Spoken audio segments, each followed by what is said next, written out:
ധർമ്മസ്ഥലയിലെ ക്ഷേത്ര പരിസരത്ത് മൃതദേഹം കുഴിച്ചിട്ടിരുന്ന ശുചീകരണ തൊഴിലാളിയുടെ മൊഴിയിൽ മണ്ണ് നീക്കി പരിശോധന നടത്തും.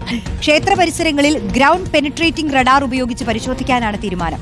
ശുചീകരണ തൊഴിലാളികളുടെ മൊഴിയെടുപ്പിൽ കൂട്ടക്കൊലപാതക പരമ്പരയ്ക്ക് പിന്നിലെ നിർണായക വിവരങ്ങളാണ് SITക്ക് ലഭിച്ചത്. ശുചീകരണ തൊഴിലാളി വെളിപ്പെടുത്തിയ സ്ഥലങ്ങൾ മണ്ണുമാറ്റി പരിശോധന നടത്താനാണ് പ്രത്യേക അന്വേഷണ സംഘത്തിന്റെ പദ്ധതി.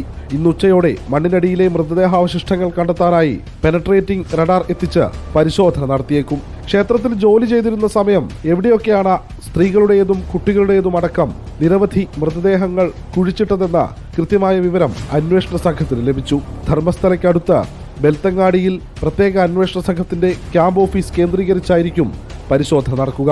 അന്വേഷണ ഉദ്യോഗസ്ഥൻ പ്രണബ് മൊഹന്തിയും സംഘത്തിലെ ഫോറൻസിക് വിദഗ്ധരടക്കമുള്ള ഉദ്യോഗസ്ഥരും പരിശോധനയ്ക്കെത്തിയേക്കും.